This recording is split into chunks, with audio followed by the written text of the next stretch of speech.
الحمد لله نحمده ونستعينه ونستغفره ونؤمن به ونتوكل عليه ونعوذ بالله من شرور أنفسنا ومن سيئات أعمالنا من يهده الله فلا مضل له ومن يضلله فلا هادي له ونشهد أن لا إله إلا الله وحده لا شريك له ونشهد أن سيدنا ومولانا محمدا عبده ورسوله أرسله بالحق بشيرا ونذيرا بين يدي الساعة من يطع الله ورسوله فقد رشد ومن يعصهما فإنه لا يضر إلا نفسه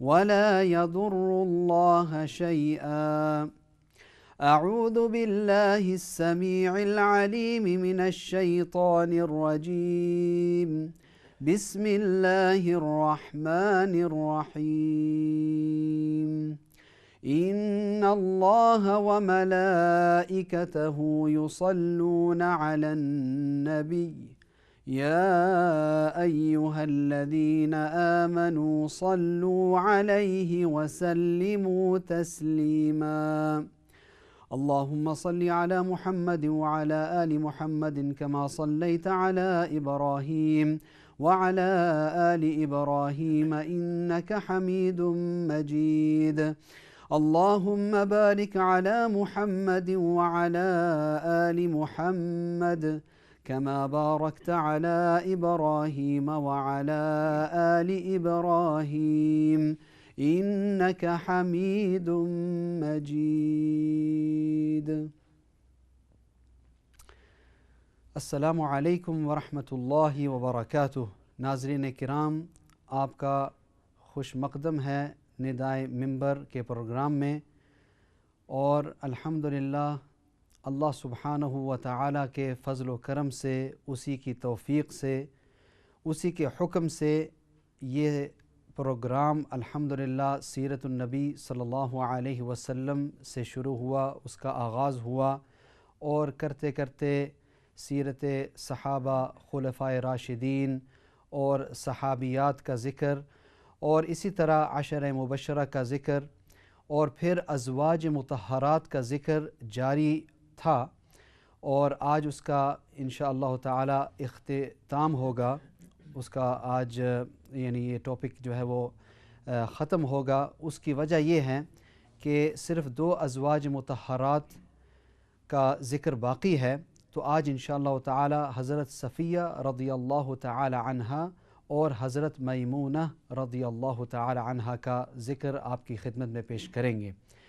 اور حسب معمول میرے ساتھ 2 مہمان موجود ہیں۔ مولانا حیات خان صاحب، السلام علیکم ورحمۃ اللہ۔ وعلیکم السلام ورحمۃ اللہ وبرکاتہ۔ مولانا کیسے ہیں؟ خیریت سے؟ الحمدللہ، اللہ کا بہت بہت شکر ہے۔ الحمدللہ۔ اور اسی طرح میرے ساتھ مولانا عبدالباسط شاہد صاحب موجود ہیں۔ السلام علیکم مولانا۔ وعلیکم السلام ورحمۃ اللہ وبرکاتہ۔ آپ بھی خیریت سے ہیں؟ جی جی الحمدللہ۔ الحمدللہ، اللہ تعالیٰ آپ کو خیر و عافیت کے ساتھ رکھے۔ آمین۔ تو الحمدللہ پروگرام کا جو آغاز ہوا ہے، اور آج کا جو ٹاپک ہے حضرت صفیہ رضی اللہ تعالی عنہا اور حضرت میمونہ رضی اللہ تعالی عنہا۔ الحمدللہ اللہ سبحانہ و تعالی کا بہت بڑا فضل و کرم ہے کہ اس نے ہمیں علوم دینیہ سے نوازا۔ اللہ سبحانہ و تعالی نے انہی علوم جو کہ نبی اکرم صلی اللہ علیہ وسلم سے یہ جاری اور ساری ہوئے، اور الحمدللہ اللہ تعالی نے کچھ چنندہ لوگوں کو اس کے لیے چنا۔ اللہ کے رسول صلی اللہ علیہ وسلم کا ارشاد ہے، ان اللہ اختارنی واختار لی اصحابی، کہ اللہ سبحانہ و تعالی نے مجھے نبی آخر الزماں کے لیے چنا، اور اسی طرح میرے اصحاب کو، میرے ساتھیوں کو، صحابہ اور صحابیات کو میرے لیے چنا، اور انہی کے ذریعے سے الحمدللہ دین متین ہم تک پہنچا۔ اور اللہ تعالیٰ سے ہم دعا گو ہیں کہ اللہ تعالیٰ ہمیں اس دین متین کے اوپر عمل کرنے کی اور استقامت کی اور اخلاص اور استخلاص کی توفیق نصیب فرمائیں، اور ہمارا خاتمہ بھی اسی کے اوپر ہو اور خاتمہ بالخیر پر ہو کہ ہم اللہ کو راضی کرنے والے اعمال کرتے کرتے دنیا سے چلے جائیں۔ تو الحمدللہ اللہ سبحانہ و تعالیٰ کا بہت بڑا فضل و کرم ہے کہ ان ہستیوں کو اللہ تعالیٰ نے ہمارے تک ابلاغ کا، تبلیغ کا ذریعہ بنایا۔ تو ابھی ہم بات کو آگے بڑھاتے ہیں انشاءاللہ تعالیٰ۔ حضرت صفیہ رضی اللہ تعالی عنہا کے کچھ حالات جو اللہ کے رسول صلی اللہ علیہ وسلم کی زوجہ محترمہ ہیں، تو مولانا حیات صاحب کی طرف متوجہ ہوتے ہیں، اور مولانا آپ کچھ روشنی فرمائیں انشاءاللہ حضرت صفیہ رضی اللہ تعالی عنہا کے حالات کے اوپر۔ بسم اللہ الرحمن الرحیم، بالکل ضرور۔ حضرت صفیہ رضی اللہ تعالی عنہا جو ہماری یعنی ماؤں میں سے ہیں، اور نبی کریم صلی اللہ علیہ وسلم کی آخری حضرت میمونہ سے پہلے ان کا نکاح نبی کریم صلی اللہ علیہ وسلم کے ساتھ ہوا۔ تو حضرت صفیہ رضی اللہ تعالی عنہا ان کے جو نسب دیکھیں نا، تو حضرت صفیہ رضی اللہ عنہ کا والد جو تھے حیی ابن اخطب۔ تو حیی ابن اخطب کا نام جو لوگ پہچانتے ہیں اور جان لیں گے کہ وہ بنو نذیر کا سردار تھا۔ حیی ابن اخطب بنو نذیر جو یہودی کے بہت سارے مشہور قبائل تھے جو مدینہ سے شمال کی طرف یعنی وہاں رہتے تھے، تو ان میں سے سب سے زیادہ جو سیادت کے اعتبار سے اور جو مکرم اور محترم سمجھے جاتے تھے وہ بنو نذیر اور بنو قریظہ تھا۔ تو بنو نذیر کا جو سردار تھا وہ حیی ابن اخطب تھا، اور حیی ابن اخطب کی بیٹی حضرت صفیہ رضی اللہ تعالی عنہا تھی۔ شروع میں ان کا نام حضرت زینب تھا، اور بعد میں ان کا نام صفیہ ہو گیا۔ اس کی وجہ ہے جو میں بتانے والا ہوں۔ تو والد صاحب کی طرف سے ان کو سیادت تھی، گوئے کہ یعنی محترمہ تھی اور بادشاہ کی بیٹی تھی حیی ابن اخطب کی، اور والدہ کی طرف سے بھی ان کو سیادت حاصل تھی۔ ان کی والدہ کون تھی؟ درہ ابن سموال۔ درہ ابن سموال، سموال یعنی جو جس کو کہتے ہیں سمیول۔ تو سموال یہ بادشاہ اور سردار تھے بنو قریظہ کے۔ تو بنو قریظہ کے سردار سموال تھے، ان کی بیٹی درہ تھی، اور درہ کی بیٹی حضرت صفیہ یا حضرت زینب رضی اللہ تعالی عنہا تھی۔ تو دونوں طرف سے ان کو گوئے کہ یہ ایک قسم کی فضیلت حاصل تھی کہ یعنی سرداروں کی بیٹی تھی۔ اچھا، تو ماشاءاللہ انہوں نے مولانا آپ نے دو یعنی قبیلوں کا ذکر فرمایا، ایک تو بنو نذیر اور اسی طرح ایک اور قبیلہ قریظہ، بنو قریظہ۔ تو اس پہ تھوڑی سی روشنی فرمائیں کہ یہ کہاں سے قبیلے آئے، یہ کون تھے؟ یہ جو دونوں قبیلے تھے بنو نذیر اور بنو قریظہ، یہ بہت ہی پرانے یعنی یہودی کے یعنی کہ خاندانی تھے، یعنی بہت ہی عرصے سے وہاں قائم تھے، اور ان کی قائم ہونے کی وجہ یہی تھی کہ یہ سوچتے تھے کہ نبی آخر الزمان آنے والے ہیں۔ ان کو یہ پتہ تھا کہ نبی کریم صلی اللہ علیہ وسلم آنے والے ہیں، اور یہ اس خواب کے اندر بیٹھے ہوئے تھے کہ یہ یہودیوں میں سے ہوں گے۔ تو جس وقت نبی کریم صلی اللہ علیہ وسلم یعنی مبعوث ہوئے، تو ان کو تو یعنی ان کے پورے جو تمنے تھی سب ختم ہو گئی، اور صرف اس وجہ سے انہوں نے نبی کریم صلی اللہ علیہ وسلم کو نہیں مانا کہ وہ یہودیوں میں سے نہیں تھے۔ تو اس وقت ان کو کافی حسرت ہوئی، اور اس وقت سے انہوں نے ارادہ کر لیا بھائی کہ ہم مسلمان کو ختم کرنے والے ہیں، اور ان کا چرچ یعنی ان کا چرچا اور اس طرح کے یعنی کارروائی شروع ہو گئی۔ تو بہت پرانے قبیلے یہ دونوں بنو نذیر بنو قریظہ کے تھے، اور کافی یعنی خاندانی لوگ تھے، شرفاء میں سے تھے، اور عرب کے اندر بھی جتنی جو یعنی کہ عرب کے اندر جو یعنی باتیں تھی بہادری اور اس طرح کے لحاظ سے، تو اس کے اندر بھی وہ ممتاز تھے۔ تو حضرت صفیہ انہی بنو نذیر سے تھی۔ اور اچھا، تو یہ بتانا چاہوں کہ ان کا پھر نکاح ہوا اپنے ہی خاندان کے اندر۔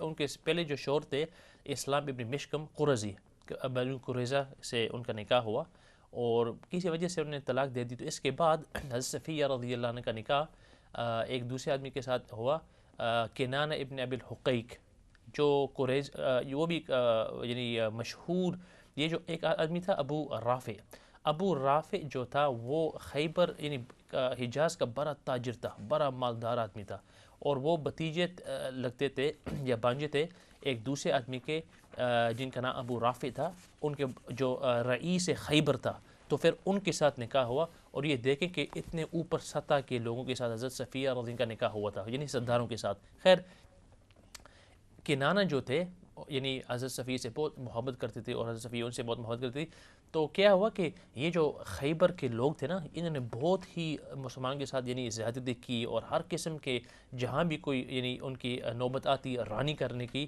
اور یعنی مسلمانوں کا نقصان کرنے کا، تو وہ بڑھ چڑھ کے حصہ کرتے اور بہت ساری سازشیں ہوتی۔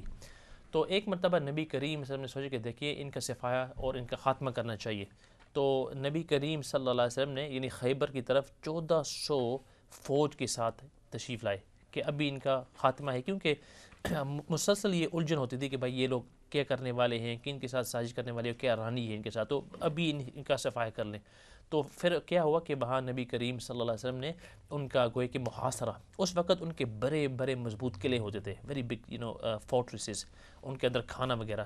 تو الحمدللہ اللہ کے حکم کے ساتھ مسلمانوں نے ایک قلعے کے بعد دوسرے قلعے کے بعد سب کو یعنی فتح کر دیا، اور کافی یہودی مارے بھی گئے، لیکن ایک قلعہ تھا جو فتح نہیں ہونے والا تھا، ایک مشہور قلعہ تھا جو فتح نہیں ہونے والا تھا۔ تو اسی مشہور قصہ ہے کہ نبی کریم صلی اللہ علیہ وسلم نے فرمایا کہ میں کل صبح ایک صحابی کو دینے والا ہوں یہ پرچم، جس کے ہاتھ پر اللہ تعالیٰ اس قلعے کو گوئے کہ فتح کرنے والا ہے، اور وہ ایسا آدمی ہوگا جس سے محبت، جو اللہ کے نبی سے محبت کرتے ہیں اور جن کے ساتھ اللہ اور اللہ کے رسول بھی محبت کرتے ہیں۔ تو جب صبح ہوئی تو نبی کریم صلی اللہ علیہ وسلم نے فرمایا کہ کہاں ہے علی بن ابی طالب؟ سب صحابہ یعنی مشتاق تھے کہ شاید ہمارا نام ہوگا، تو نبی کریم صلی اللہ علیہ وسلم نے فرمایا کہ کہاں ہے علی بن طالب رضی اللہ عنہ؟ تو حضرت علی، لوگوں نے کہا کہ حضرت علی کو تو آنکھ کے اندر تکلیف تھی، کوئی تکلیف ہوگی۔ تو جب حضرت علی آئے تو نبی کریم صلی اللہ علیہ وسلم کے لیے دعا کی اور تھوک لگا کر آنکھ پر لگا دیا۔ حضرت علی فرماتے ہیں کہ گوئے کہ مجھے تکلیف ہوئی نہیں تھی، تو پھر حضرت علی نے خیر وہ فتح کر دیا۔ تو اسی دوران حضرت صفیہ کے جو شوہر تھے نا، کنانہ بن ابی الحقیق، جو بڑے سرداروں کا بیٹا وہ بھی تھا، وہ مارا گیا، اور حیی بن اخطب وہ بھی مارا گیا، اور حضرت صفیہ کے جو بھائی تھے وہ بھی مارے گئے۔ تو پھر قیدی سب حضرت نبی کریم صلی اللہ علیہ وسلم کے سامنے آئے۔ تو اس وقت کیا ہوا کہ، اور یہی وجہ تھا نا کہ نام کے بارے میں کہ حضرت صفیہ کا نام رضی اللہ عنہ پہلے زینب تھا اور بعد میں صفیہ منتخب کیا گیا۔ اس کی وجہ یہ تھی کہ جتنے بھی یعنی وہ قیدی ہو گئے تھے تو پھر یعنی ان کی تقسیم ہو گئی۔ تو حضرت دحیہ کلبی رضی اللہ عنہ ایک صحابی تھے نبی کریم صلی اللہ علیہ وسلم کے یعنی محبوب صحابی، اور جس طرح فرما رہے تھے کہ حضرت جبرائیل امین ان کی شکل اختیار فرماتے تھے جب حضرت دحیہ یعنی بہت حسین جمیل تھے۔ تو خیر انہوں نے فرمایا کہ یا رسول اللہ مجھے بھی ایک باندی کی ضرورت ہے، تو نبی کریم صلی اللہ علیہ وسلم نے فرمایا کہ آپ چن لیں، تو انہوں نے حضرت صفیہ کو چن لیا۔ تو جو صحابہ کرام تھے انہوں نے کہا، اور لوگوں نے کہا کہ یا رسول اللہ یہ تو شہزادیوں کی بیٹی ہے، اور یہ جو یہود ہیں، بنو نذیر والے ہیں، بنو قریظہ والے ہیں، وہ ذرا مائنڈ کریں گے اور ان کو تکلیف ہوگی کہ یہ عام یہ جو شہزادی ہے یہ عام باندیوں کی طرح گوئے کہ ان سے کام لیے جا رہا ہے، تو آپ کیا کریں؟ انہیں اور یہ بھی فرمایا کہ یا رسول اللہ یہ تو آپ کی مناسب ہے، یا رسول اللہ شہزادی ہے۔ تو پھر نبی کریم صلی اللہ علیہ وسلم کے دو قول، ایک قول یہ کہ نبی کریم صلی اللہ علیہ وسلم نے حضرت صفیہ رضی اللہ تعالیٰ عنہ کو گوئے کہ حضرت دحیہ کو دے دیا ان کے بدلے میں ایک فدیہ، اور ان کو رہا کر دیا، اور فرمایا کہ اے صفیہ آپ کی مرضی، اگر آپ چاہتی ہیں کہ آپ دوبارہ چلی جائیں آپ کے قوم کی طرف، یا اگر آپ چاہتی ہیں تو آپ میرے ساتھ نکاح کر لیں۔ تو حضرت صفیہ نے فرمایا کہ یا رسول اللہ جس وقت میں مسلمان نہ تھی اس وقت بھی مجھے یہی آرزو تھی کہ آپ کے ساتھ رہوں، ابھی تو میں مسلمان ہو گئی تھی تو مجھے آپ ہی کے ساتھ رہنا ہے۔ تو پھر نبی کریم صلی اللہ علیہ وسلم کے ساتھ نکاح کر دیا۔ اچھا تو پھر کیا ہوا کہ یہ جو حصہ ہے نا، میں نے کہا کہ صفیہ کہتے ہیں کہ وہ حصہ جو بادشاہوں یا جنگ کے بعد جو بادشاہ ہوتے ہیں یا جو امام ہوتے ہیں ان کے حصے میں آتے ہیں، تو گوئے کہ جب یہ صفیہ نبی کریم صلی اللہ علیہ وسلم کے حصے کے اندر آ گئی تو اس واسطے ان کو صفیہ کہا گیا۔ تو خیر صفیہ رضی اللہ فرماتی کہ اس وقت میری عمر 17 سال تھی، 17 سال کی عمر میں انہوں نے نبی کریم صلی اللہ علیہ وسلم کے ساتھ کیا۔ اور ایک بات یاد آ گئی، وہ بات یہ ہے کہ ایک مرتبہ نبی کریم صلی اللہ علیہ وسلم یعنی انہوں نے صفیہ نے فرمایا تھا کہ مجھے جب میں مسلمان نہ تھی اس وقت بھی مجھے یہ خواہش تھی کہ آپ کے ساتھ رہوں، ابھی تو مسلمان ہو چکی ہوں۔ تو اس کا پس منظر یہ ہے کہ ایک مرتبہ جب نبی کریم صلی اللہ علیہ وسلم نے یعنی بعد میں ازدواجی زندگی گزرنی، تو ایک مرتبہ نبی کریم صلی اللہ علیہ وسلم نے حضرت صفیہ ہماری ماں کے یہاں آنکھ کے اندر ایک سب سا ایک داغ دیکھا، فرمایا کہ یہ کیا ہوا؟ تو صفیہ فرماتی کہ یا رسول اللہ صلی اللہ علیہ وسلم جب پہلے میں جب اپنے حضرت کنانہ کے پاس رہتی تھی، ان کی بیوی تھی، تو ایک مرتبہ میں لیٹی ہوئی تھی ان کی گود کے اندر، اور میں نے خواب دیکھی، اور خواب یہ تھی کہ گوئے کہ چاند کا جو ٹکڑا ہے وہ آ کے میرے گود کے اندر آ گیا، دوسرا کہ میرے چھاتی کے اوپر یہ چاند کا ٹکڑا آ گیا۔ تو میں نے اٹھ کر یعنی ایک قول کے مطابق اپنے شوہر کو بتایا، کنانہ کو بتایا، دوسرے قول کے مطابق اپنے والد کو بتایا. تو جب میں نے کنانہ کو بتایا کہ میں نے یہ خواب دیکھی کہ چاند کا ٹکڑا میرے یعنی گود میں آ گیا، تو انہوں نے مجھے ایک تمانچہ مارا اور کہا کہ آپ یثرب کے جو بادشاہ ہیں آپ ان کے یہاں رہنی چاہتی ہیں، یعنی dreaming of being the wife of the king of, یعنی نبی کریم صلی اللہ علیہ وسلم کی طرف اشارہ تھا. تو اس وقت سے ان کے حضرت صفی کے یعنی سر اور دماغ کے اندر یہ بات جاری تھی. تو پھر یہی ہوا کہ نبی کریم صلی اللہ علیہ وسلم کے ساتھ ان کا نکاح ہوا اور پھر وہاں یعنی اسی جگہ میں. ٹھیک ہے، بالکل. کتنی خوش قسمت ماشاء اللہ کہ اللہ سبحانہ و تعالیٰ نے پہلے سے ہی ان کو یہ مطلب کہ اس کی خبر دے دی خواب کے ذریعے سے، اور ان کے مطلب زندگی کے یعنی حالات بھی اگر دیکھیں تو اتنے زبردست یعنی کہ یہ ان کی فضیلت ہے. مولانا شاہد صاحب انشاءاللہ تعالیٰ عبدالباسط شاہد صاحب جو ہے وہ اس پر روشنی ڈالیں گے. عام جو ان کے حالات تھے اس پر بھی کچھ آپ ارشاد فرمائیں. بسم اللہ الرحمن الرحیم. حضرت صفیہ رضی اللہ عنہ مشہور واقعات میں سے حج کا سفر ہے جو انہوں نے نبی اکرم صلی اللہ علیہ وسلم کے ساتھ کیا تھا. اس طرح حضرت عثمان رضی اللہ عنہ کے وہ ایام جب محاصرہ میں آپ نے گزارے تھے، باقیین نے آپ کو گھر کے اندر بند کر دیا تھا اور آپ کے لیے تمام قسم کے وسائل بند کر دیے گئے تھے، حتیٰ کہ ان کو وہ کنواں جس کو انہوں نے مسلمانوں کے لیے وقف کیا تھا اس سے بھی آپ یعنی انہوں نے مسلمانوں کے لیے کنواں وقف کیا تھا، اور وہ وقت آ گیا حضرت عثمان رضی اللہ عنہ پر کہ جب ان تک پانی پہنچانے کی بھی اجازت نہیں تھی. تو حضرت صفیہ رضی اللہ عنہ نے ان دنوں میں ان کی بہت زیادہ مدد کی، اور حضرت عثمان رضی اللہ عنہ پر جب ضروریات زندگی بند کر دی گئیں اور ان کے مکان پر پہرا بٹھا دیا گیا کہ کوئی شخص بھی کوئی چیز لے کر وہاں نہ آئے اور ان کو کوئی چیز نہ پہنچائی جائے.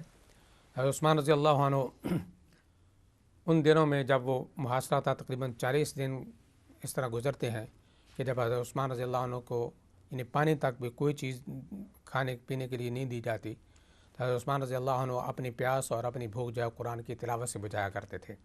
سبحان اللہ. اور آپ کی جب وفات ہوتی ہے تو اس وقت بھی آپ تلاوت فرما رہے تھے قرآن کی، اور آپ رضی اللہ عنہ پر جب وار کیا گیا تو آپ کا خون گرا، تو آپ کے خون کا پہلا قطرہ جو ہے فَسَيَكْفِيكَهُمُ اللَّهُ کے لفظ پر گزرا کہ اللہ تبارک و تعالیٰ ان کو کافی ہے.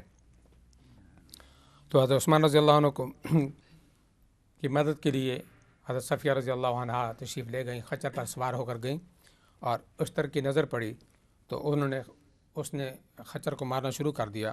حضرت صفیہ رضی اللہ عنہ نے کہا کہ مجھے یہاں ذلیل ہونے کی ضرورت نہیں ہے، میں چلی جاتی ہوں، تو مجھے چھوڑ دیں میرے خچر کو اور میں واپس چلی جاتی ہوں. حضرت صفیہ رضی اللہ عنہ وہاں سے واپس چلی جاتی ہیں اور حضرت حسن رضی اللہ عنہ کو وہ ان کی خدمت پر مامور کر دیتی ہیں. اچھا، اس سے یہ معلوم ہوتا ہے کہ اور بھی بہت سارے واقعات کے اندر یہ بات ملتی ہے کہ حضرت حسن اور حسین رضی اللہ عنہما یہ آپ کی خدمت پر مامور تھے، آپ کے دروازے پر پہرا دیتے رہے ہیں. ان کے درمیان کمال کی محبت تھی، یعنی سیدنا عثمان رضی اللہ عنہ ہوں، سیدنا علی رضی اللہ عنہ ہوں یا ان کے بیٹے ہوں، یعنی 2 شہزادے حضرت عثمان رضی اللہ عنہ کی خدمت پر مامور ہیں. اور بعض روایات کے اندر آتا ہے کہ حضرت علی رضی اللہ عنہ نے دونوں شہزادوں کو وہاں مقرر کر دیا تھا کہ یہاں دروازے کی طرف سے کوئی شخص بھی اندر داخل نہ ہونے پائے، یعنی کوئی دشمن بھی کامیاب نہ ہو اندر داخل ہونے میں. تو جنہوں نے وار کیا تھا وہ عقب سے وار کیا ہے، دروازے کی طرف سے وار نہیں کیا. تو اتنی محبت آپس میں جو آج ایک سازش کے تحت جو ہے ان کے درمیان نفرتیں جو ہیں وہ ان کو پھیلایا جاتا ہے، بتائی جاتی ہیں کہ ان کے درمیان نفرت تھی، حالانکہ محبت کی ایک ایسی محبت کی بے مثال محبت تھی جس کی کوئی مثال نہیں ملتی. تو حضرت صفیہ رضی اللہ عنہ کی وفات جو ہے وہ رمضان 50 ہجری میں ہوتی ہے اور جنت البقیع کے اندر دفن ہوتی ہیں، اور اس وقت ان کی عمر 60 سال تھی. اور جب وفات ہوئی تو اس وقت کیونکہ شہزادی تھیں اور ان کے جو والد تھے وہ بہت بڑے سردار تھے، سردار قبیلے کے سے تعلق رکھتی تھیں، تو اس وقت بھی ترکہ میں 1 لاکھ چھوڑا اور 1 ثلث کے لیے یعنی اپنے مال کے 3 حصے کے لیے انہوں نے اپنے بھانجے کے لیے وصیت کی تھی جو یہودی تھا. تو مولانا آپ نے وصیت کا ذکر فرمایا، اور اسی سلسلے میں وراثت کے بارے میں بھی ماشاء اللہ یعنی تھوڑی سی روشنی اس پر اگر ڈالتے ہم جائیں کہ یہ عمل کتنا ضروری ہے. آج کل اللہ معاف فرمائے ماشاء اللہ ایسا دیکھا گیا ہے کہ حاجی اور نمازی لوگ اور جو دیندار سمجھے جاتے ہیں ان کو بھی اس حکم کا پتہ نہیں ہوتا کہ وراثت جو ہے وہ کتنی ضروری حکم ہے اللہ تعالیٰ کا. اور اللہ سبحانہ و تعالیٰ نے کئی آیات قرآن پاک کے اندر خصوصاً سورہ بقرہ کے اندر نازل فرمائی ان احکام کے لیے. تو اس پہ تھوڑا سا مولانا اگر آپ روشنی ڈال دیں اس کی اہمیت کے اوپر. وراثت جب آدمی زندہ ہوتا ہے اس کے پاس جو مال ہوتا ہے یعنی جو بھی اس کے پاس اس کی ملکیت کے اندر چیز ہے، چاہے پیسہ ہے، چاہے زمین ہے، چاہے کوئی کاروبار ہے، وہ اس وقت تک اس کا مالک ہوتا ہے جب تک وہ زندہ ہے. جب وہ دنیا سے چلا جاتا ہے، وفات ہو جاتی ہے، تو میں کئی دفعہ یہ کہا کرتا ہوں کہ جو ہمارے پاس ہے جب تک روح اور جسم کا رشتہ ہے اس وقت تک یہ ہمارا ہے، اور جو ہی روح اور جسم کا رشتہ الگ ہو جائے گا تو اس وقت یہ دوسروں کا ہو جائے گا. اللہ تبارک و تعالیٰ نے اس کے متعلق بڑے سخت احکامات دیے، اور شروع کے جو احکامات تھے وہ یہ تھا کہ آپ جو آدمی قریب المرگ ہے اس کو چاہیے کہ وہ وصیت کر دے، اور جو پیچھے ورثاء باقی ہیں ان کو چاہیے کہ وہ اس وصیت پر عمل کریں. اور اگر کوئی آدمی اس وصیت پر عمل نہیں کرے گا اور اس وصیت کے بارے میں خیانت کرے گا اور اس وصیت کو چھپانے کی کوشش کرے گا تو سب کا وبال جو ہے اس پر ہوگا. پھر اس کے بعد اللہ تبارک و تعالیٰ نے باقاعدہ حصے مقرر فرما دیے، اور اللہ نے فرمایا سورۃ النساء کے اندر بھی اور سورۃ النساء کے پہلے رکوع کے اندر بھی، یعنی سورۃ النساء نساء امراتن کی جمع ہے، امراتن کا معنی ہے عورت، اور نساء اس کی جمع ہے عورتیں. عرب کے اندر جو سب سے زیادہ ظلم ہوتا تھا وہ عورتوں پر اور بچوں پر ہوتا تھا، تو اللہ تبارک و تعالیٰ نے اس کے پہلے رکوع کے اندر عورتوں اور بچوں کے حقوق جو ہے بیان فرمائے، اور پھر دوسرے رکوع کے اندر اللہ تبارک و تعالیٰ نے باقاعدہ وراثت کے احکامات بیان فرما دیے. یعنی پہلے تو یہ تھا کہ وصیت کر دی جائے، اور پھر بعد میں جب احکامات جو ہے نازل کر دیے گئے کہ کس کس کا ایک حصہ ہے. اور یہاں ایک بڑا زبردست نقطہ ہمیں ملتا ہے، اور عمومی طور پہ یعنی بڑے بڑے دیندار لوگ جو ہے اس کے اندر غفلت کر جاتے ہیں. یعنی بیٹوں کو تو وہ حصہ دے دیتے ہیں لیکن بیٹیوں کو حصہ نہیں دیتے. تو اللہ نے فرمایا یوصیکم اللہ فی اولادکم للذکر مثل حظ الانثیین. یعنی اللہ تبارک و تعالیٰ تمہیں وصیت کرتا ہے، تمہیں حکم دیتا ہے کہ اپنی اولاد کے بارے میں کہ ایک بیٹی یعنی جتنا آپ 2 بیٹیوں کے حصہ دیں گے اتنا ایک بیٹے کا حصہ ہے. یعنی یہ نہیں کہا کہ جتنا ایک بیٹے کا حصہ ہے اتنا 2 بیٹیوں کو دیا جائے. یعنی بیٹے کا حصہ جو ہے وہ 2 بیٹیوں پر منحصر کیا ہے کہ 2 بیٹیوں کو جتنا حصہ دینا ہے، یعنی اس کو بنیاد بنایا ہے بیٹیوں کو، اور پھر اس کی بنیاد پر یعنی بیٹیوں کی بنیاد پر بیٹے کا حصہ جو ہے وہ مقرر کیا ہے. اس سے ہمیں معلوم ہوتا ہے اس حکم سے اور اس نقطے سے کہ بیٹیوں کو حصہ دینا یعنی کتنا ہی اہم ہے. یعنی جس طرح وراثت کے اندر بیٹے کا حصہ ہے اسی طرح بیٹیوں کا بھی حصہ ہے، اگرچہ اس سے ایک بیٹی کا آدھا ہوگا، لیکن ان کو اس بنیاد پر اور آج کئی بہانے بنائے جاتے ہیں کہ ہم نے ان کو جہیز دے دیا، ہم نے ان کو یہ چیز دے دی تھی، وہ چیزیں جو ہیں وہ وراثت کے قائم مقام نہیں ہو سکتی، اور اس کی وجہ سے وراثت جو ہے وہ منقطع نہیں ہو سکتی، وراثت جو ہے اس کی وجہ سے ختم نہیں ہو سکتی. حتیٰ کہ کئی لوگ جو ہیں وہ کسی بیٹے یا بیٹی کو نافرمانی کی وجہ سے عاق کر دیتے ہیں، لیکن جب وہ دنیا سے چلے جائیں وفات کے بعد باقاعدہ ان کو شرعی طور پہ پھر بھی حصہ ملے گا، کیونکہ اس وقت کسی آدمی کا یہ اختیار نہیں ہے کہ کسی بیٹے یا بیٹی کو وہ اس حصے سے محروم کر دے. اس طرح بہنوں کو محروم کر دیا جاتا ہے. جب کبھی والدین جو ہے اپنے بیٹوں کو یہ ذمہ داری دے جاتے ہیں کہ آپ اپنے بہنوں کو حصہ دینا، تو وہ بہنوں سے حصہ بھی وہ ہڑپ کر لیتے ہیں اور بہنوں کو وہ حصہ نہیں دیا جاتا، اور وہ بھی بعض دفعہ شرم کی وجہ سے یا کسی دباؤ کی وجہ سے وہ خاموش رہتی ہیں. تو جس طرح بھی وہ خاموش رہیں گی لیکن قیامت والے دن اس کا حساب دینا ہوگا، قیامت والے دن اس کا حساب دینا ہوگا. تو جو حضرت صفیہ رضی اللہ عنہ نے وصیت فرمائی تھی، تو آدمی جو مال چھوڑتا ہے اس کے 3 حصے کیے جائیں تو تیسرا حصہ جو ہے اس کے اندر وہ کسی کے لیے وصیت کر سکتا ہے. یہ تیسرا حصہ جو ہے، اور تیسرے حصے سے زیادہ کسی کو وصیت کرنے کا اختیار نہیں ہے. اگر کوئی وصیت کر بھی جائے گا تیسرے حصے سے زیادہ تو اس پر عمل نہیں کیا جائے گا، عمل جو ہے وہ تیسرے حصے پر ہی ہوگا. تو تیسرا حصہ جو ہے وہ کسی کے لیے وصیت کی جا سکتی ہے. 2 حصے جو ہے بہرحال ورثاء کے اندر جو اللہ نے مقرر فرمائے ہیں ان ورثاء کے اندر تقسیم ہو. جزاکم اللہ خیر مولانا.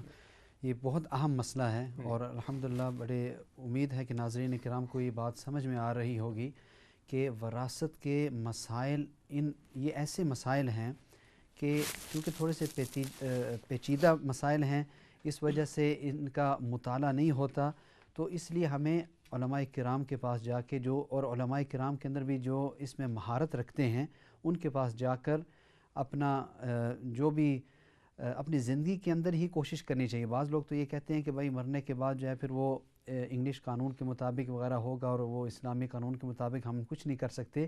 اس کا بھی ایک طریقہ ہے کہ مرنے سے پہلے ہی آدمی ٹیسٹمنٹ جو ہے ول جو ہے وہ بنا کر چلا جائے اور پھر اس کے مطابق عمل ہوگا، اور وہ بھی جو ہے کوشش کرے کہ اسلامی طور پر ہو تاکہ اس کے اندر آدمی اس اتنے اہم فریضے کے اوپر عمل کرتا ہوا چلا جائے، اور یہ کتنی برکتوں والی بات ہوگی. ابھی بعد میں بھی انشاءاللہ تعالی آپ کے سامنے یہ بات لائیں گے کہ کسی کا مال کھانا، کسی کا مال ناحق جو ہے وہ لے لینا کتنا بڑا گناہ ہے، اور اسی طرح یہ بھی ایک قرض بن جاتا ہے آدمی کے اوپر. تو اس لیے اللہ سبحانہ و تعالی ہمیں اس پر عمل کرنے کی توفیق نصیب فرمائیں. آگے اپنی بات کو انشاءاللہ بڑھاتے ہیں. تو مولانا حیات صاحب، ولیمہ کے بارے میں حضرت صفیہ رضی اللہ تعالی عنہا کا جو ولیمہ ہوا تھا اس کے بارے میں تھوڑی سی جو ہے آپ روشنی فرمائیں. بسم اللہ. ہاں، تو جب نبی کریم صلی اللہ علیہ وسلم نے حضرت صفیہ رضی اللہ عنہ سے نکاح فرما دیا تو وہاں مقام صحابہ کے اندر جو کہ خیبر سے تقریباً ایک منزل بعد جگہ آتی ہے، وہاں ہی نکاح ہوا اور پھر وہاں ہی عروسی ہوئی. تو جس وقت نبی کریم صلی اللہ علیہ وسلم یہ نکاح کے بعد جو ہوتا ہے، عروسی کے بعد جو کھانا دیا جاتا ہے اس کو کہتے ہیں ولیمہ. تو آج کل ہم دیکھتے ہیں مولانا ولیمہ کا کیا حال ہوتا ہے، ماشاءاللہ زبردست. 20,000 30,000 50-60 ہزار مولانا بہت سارے لوگ پیسے خرچ کرتے ہیں، اٹس ایکسیپٹڈ فیکٹ. تو آپ دیکھتے ہیں کہ نبی کریم صلی اللہ آپ نے فرمایا کہ یہ جو یعنی ہمارے جو مائیں ہیں اور نبی کریم صلی اللہ علیہ وسلم کے ازواج مطہرات ہیں جو شروع سے اللہ نے متحب فرما دیا کہ یہ نبی کریم صلی اللہ علیہ وسلم کی وہ کہ بیویاں ہوں گے، تو ان کا ولیمہ دیکھیں. تو حضرت تو کیا ہوا کہ جب یعنی ولیمہ کے وقت آ گیا تو حضرت انس رضی اللہ عنہ کو نبی کریم صلی اللہ علیہ وسلم نے فرمایا کہ اے انس آپ جائیں اور لوگوں کو کہیں کہ ان کے پاس جو کچھ بھی کھانا ہے وہ ساتھ لائیں. تو کیا ہم دیکھتے ہیں کہ زمین پر ایک یعنی چمڑے کا دسترخوان لٹا دیا گیا اور وہاں بعض صحابہ آتے ہیں کھجوروں کے ساتھ، بعضوں کے پاس پنیر، بعضوں کے پاس ستو، نہ گوشت نہ روٹی، کچھ نہیں اس طرح، اور جو مہیا ہوتا ہے وہاں سب صحابہ کرام بیٹھے اور اس کو تناول کر دیا نبی کریم صلی اللہ علیہ وسلم کے ساتھ صلی اللہ علیہ وسلم. تو گوئے کہ کوئی یعنی تکلف نہیں تھا، جو مہیا تھا وہ حاضر کر دیا اور اس پر ولیمہ ہو گیا اور سب مسلمانوں نے کھا کر اللہ کا شکر ادا کر کے چلے گئے. تو یہ ہے ولیمہ اور یہ ہے سنت کا ولیمہ. پہلے بھی ہم نے بتایا تھا نا کہ اعظم النکاح برکتاً ایسرھا معونۃ او کما قال نبی صلی اللہ علیہ وسلم، کہ جب آدمی نکاح کراتا ہے اپنے بچیوں کا، اپنے بھتیجیوں کا وغیرہ، تو آدمی یہی چاہتا ہے کہ بھائی نکاح کا جو رشتہ ہے وہ دوام تک رہے. یہ نہ ہو کہ کل پرسوں بیچارے حالات خراب ہو جائیں اور پھر سب یعنی سب لوگ رنجیدہ ہو جائیں. تو اس کے لیے آدمی کیا کر سکتا ہے، وہ یہ ہے کہ یعنی کہ نکاح کے اندر خرچہ کم کرے. کیونکہ اگر خرچہ کے اندر کوئی فضیلت ہوتی تو کیا نبی کریم صلی اللہ علیہ وسلم یہ نہ کرتے، کیا اور صحابہ کرام یہ نہ کرتے؟ کتنے مالدار سے مالدار صحابہ کرام، حضرت عبد الرحمن ابن عوف رضی اللہ تعالی عنہ، حضرت عثمان غنی رضی اللہ عنہ، انہوں نے کیا کیا تھا؟ بہت معمولی سے یعنی خرچہ. تو یہ ایک شو فائر ریسیپی ہے نکاح کے دوام کے لیے، اور سائنس نے بھی اس کو یعنی برحق قرار کر دیا. میں نے پہلے بھی بتایا تھا کہ یہ انہوں نے ریسرچ کی ہے کہ کون سا نکاح کتنا یعنی ایک قسم کے یعنی کمپیریزن انہوں نے کی کہ کون سا نکاح لمبا رہتا ہے کون کم رہتا ہے. انہوں نے یہ دیکھا کہ جس نکاح کے اندر خرچہ کم ہوتا ہے وہ نکاح یعنی اس کا دوام زیادہ ہوتا ہے، اور جس کے اندر خرچہ زیادہ ہوتا ہے برعکس اس کا یعنی دوام کم ہوتا ہے. باقی دفعہ میں نے یہ ڈائجسٹ کے اندر پڑھی تھی، read digest is actually scientifically proven. تو خیر تو یہ تو پھر اس وقت بھی وہ کہ بالکل معمولی سا ولیمہ ہوا. پھر اس کے بعد حضرت صفیہ رضی اللہ تعالیٰ عنہ مدینہ شریف تشریف لائی اور لوگوں کے اندر یہ چرچا تھا کہ صفیہ بہت خوبصورت تھی ہماری ماں، بہت ہی خوبصورت. تو سب لوگ وہاں اکٹھے ہوئے دیکھنے کے لیے حضرت صفیہ رضی اللہ تعالیٰ عنہ کو. حضرت حارث بن نعمان کے گھر کے اندر تشریف فرما تھی. تو کیا ہم دیکھتے ہیں کہ حضرت عائشہ صدیقہ بھی آ گئی، یعنی نقاب پہنے ہوئے، کہ ہم دیکھتے ہیں کہ یہ کیونکہ سوکن تھی نا سب آپس میں، تو کسی نے نہیں پہچانا کہ حضرت عائشہ صدیقہ ہے، لیکن رسول خدا نبی کریم نے پہچان لیا، اور بعد میں فرمایا کہ حضرت عائشہ کے بعد میں عائشہ آپ نے دیکھ لیا؟ تو حضرت عائشہ نے فرمایا کہ ہاں میں نے ایک یہودیہ کو دیکھ لیا، اس نے یہ بات کہہ دی. تو نبی کریم صلی اللہ علیہ وسلم نے فرمایا کہ دیکھیے عائشہ قد اسلمت، وہ مسلمان ہے اور ان کا اسلام بہت ہی اچھا ہے. خیر تو بتاتا جاؤں، حضرت صفیہ رضی اللہ عنہ عجیب خاتون. ایک مرتبہ ان کے ایک باندی تھی، تو انہوں نے شکایت کر دی حضرت عمر رضی اللہ عنہ کے بارے میں، حضرت عمر کے پاس، کہ یہ جو میری یعنی سیدہ ہے حضرت صفیہ، میں سمجھتی ہوں کہ وہ ابھی بھی ہفتہ کے دن، یہ جو یہود ہوتے ہیں نا، تو اللہ نے سب کو ان کے اختیار دیا تھا کہ آپ کو کون سا دن پسند ہے، تو یہودیوں نے سیٹرڈے کے دن ان کو انہوں نے پسند کیا تھا، اور یہ گویا کہ ان کی طرف سے جس طرح ہمارا جمعہ ہوتا ہے اور نصارہ لوگوں کا یعنی سنڈے کا دن جو ہوتا ہے، اتوار کا دن، تو یہودیوں کا سیٹرڈے کا دن ہوتا ہے، جس کے اندر ان کے خاص قواعد ہوتے ہیں، وہ کیا چیزیں کر سکتے ہیں، بات نہیں کر سکتے ہیں. تو ان کی جو نوکرانی تھی، انہوں نے شکایت کر دی حضرت عمر رضی اللہ تعالیٰ عنہ کے پاس کہ میری جو سردار ہے حضرت صفیہ، ابھی بھی وہ ہفتے کے دن کی تعظیم کرتی ہے، ایک بات، اور نمبر 2 حضرت صفیہ رضی اللہ تعالیٰ عنہ ابھی بھی یہودیوں کے ساتھ بہت ہی مل جل کر رہتی ہے. تو حضرت عمر نے تحقیق کے لیے ان کے پاس دریافت کے لیے کسی کو بھیجا، تو حضرت صفیہ رضی اللہ تعالیٰ عنہ نے فرمایا کہ اے امیر المؤمنین، جس وقت سے اللہ تعالیٰ نے ہمیں جمعہ کے دن دیا ہے، تو میرے دل کے اندر ہفتے کے دن کی عزم نکل گئی، اور کیوں کر نہ محبت ہو جمعہ کے دن، اس کا کتنے فضائل ہیں. اور نمبر 2، جہاں تک یہ بات انہوں نے کہا آپ کو کہ میں یہودیوں کے ساتھ اچھے پیش آتی ہوں وغیرہ، تو میں ان کے ساتھ صلہ رحمی کرتی ہوں، کیونکہ حضرت صفیہ رضی اللہ عنہ شی واز اے پرنسس. ان کے یہودیوں کے ساتھ، ان کے والد صاحب بھی یہودی تھے، ان کے والدہ بھی یہودیوں کی شہزادی تھی، تو ان کے رشتہ دار تھے، اور اللہ فرماتے کہ آپ اپنے رشتہ داروں کے ساتھ اچھا سلوک رکھو، چاہے مسلمان ہو چاہے مسلمان نہ ہو. تو یہ اس لحاظ سے میں ان کے ساتھ صلہ رحمی کرتی ہوں.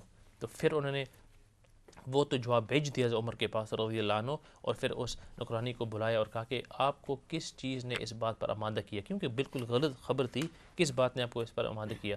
تو انہوں نے کہا کہ اے میرے سردار، میں نے اس لیے کیا، اے میرے سیدہ، کہ شیطان نے مجھے بہکا دیا.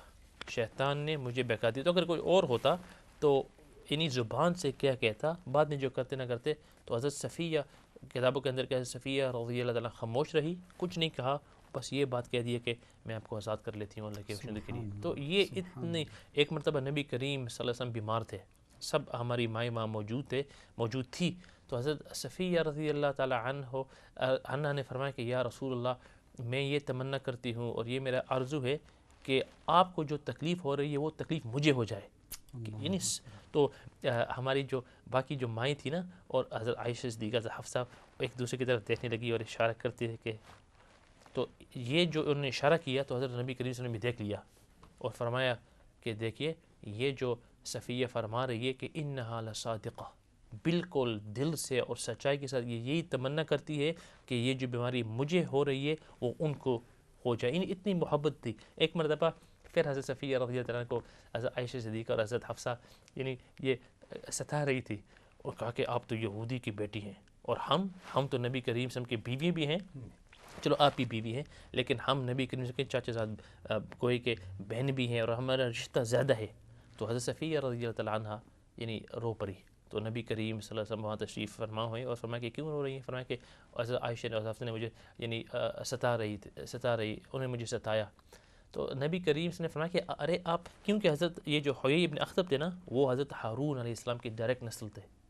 تو نبی کریم صلی اللہ علیہ وسلم نے فرمایا کہ آپ ان کو یہ بات کیوں نہیں بتاتی کہ آپ لوگ مجھ سے کیسے بہتر ہو سکتے ہیں، حالانکہ میرے جو والد ہیں گوئے کہ وہ ہارون علیہ السلام ہیں، اور میرے چاچے حضرت موسیٰ علیہ السلام ہیں، اور نبی کریم. یعنی عجیب لوگ اسٹیشن آف حضرت صفیہ، ان کے والد گوئے کہ حضرت ہارون علیہ السلام، ان کے چاچا حضرت موسیٰ علیہ السلام، ان کے شوہر نبی خیر الزمان نبی کریم صلی اللہ علیہ وسلم. تو آپ سے وہ کیسی بہتر ہو سکتی ہیں؟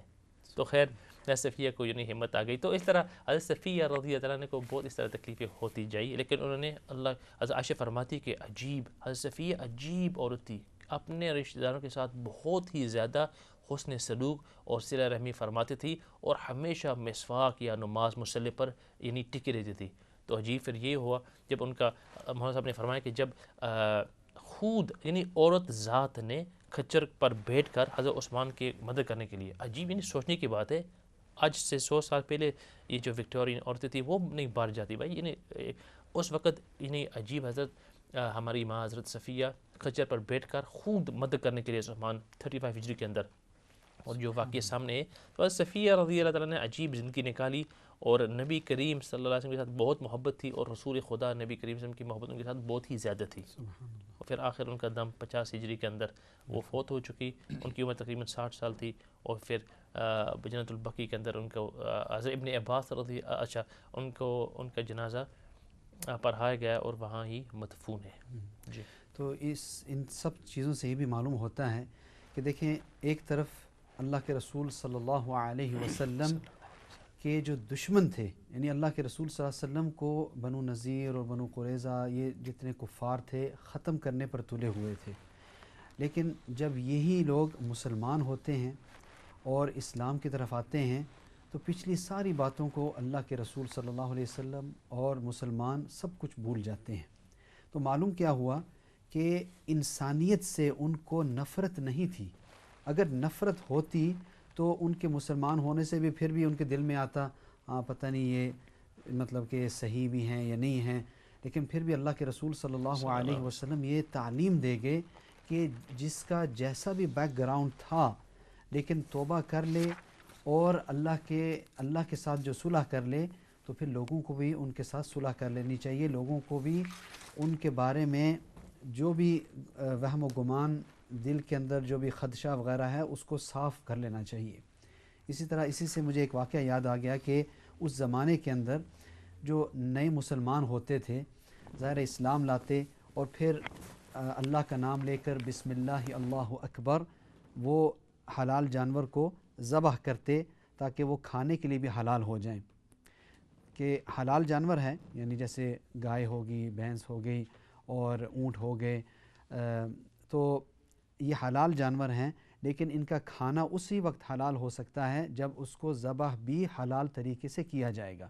تو کچھ لوگ مسلمان ہوتے، نئے مسلمان ہوتے اور وہ بھی ظاہر ہے اللہ کا نام لے کر ذبح کرتے. تو کچھ پرانے صحابہ آئے اور اللہ کے رسول صلی اللہ علیہ وسلم سے یہ عرض کیا یا رسول اللہ صلی اللہ علیہ وسلم کیا ہم ان کا ذبیحہ، ان کا ذبح کیا ہوا کھا لیں؟ تو اللہ کے رسول صلی اللہ علیہ وسلم سمجھ گئے.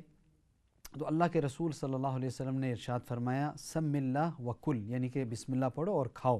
یعنی کہ اس میں شک اور شبہات کرنے کی آپ کو کوئی گنجائش نہیں. بہت سارے لوگ جو ہے اس حدیث کو نعوذ باللہ غلط یعنی محمول کرتے ہیں اور غلط جو ہے وہ اس کا معنی بتلاتے ہیں کہ بھائی کوئی بھی کھانا ہو اس کو آپ بسم اللہ پڑھ کے کھا لو تو وہ حلال ہو جاتا ہے، نعوذ باللہ. حالانکہ اس حدیث کا مطلب یہ نہیں ہے. حدیث کا صرف اور صرف مطلب یہ تھا کہ سم اللہ کے مطلب ایسے شکوک اور شبہات اپنے دل کے اندر پیدا نہ کرو. اور جس طرح کہا جاتا ہے کہ بھائی بسم اللہ کر کے آپ کھانا شروع کریں تو اس طرح مطلب کہ آپ اس کو استعمال کر سکتے ہیں، اس کو کھا سکتے ہیں. تو الحمدللہ کافی حالات حضرت صفیہ رضی اللہ تعالی عنہا کے ہمارے سامنے آ چکے ہیں. ابھی ہم انشاءاللہ تعالی بریک کی طرف جا رہے ہیں اور بریک کے بعد انشاءاللہ تعالی اپنا اس سلسلے کو آگے بڑھائیں گے اور جاری رکھیں گے. وہاں تک انشاءاللہ تعالی پھر ملاقات ہوگی. السلام علیکم ورحمۃ اللہ وبرکاتہ.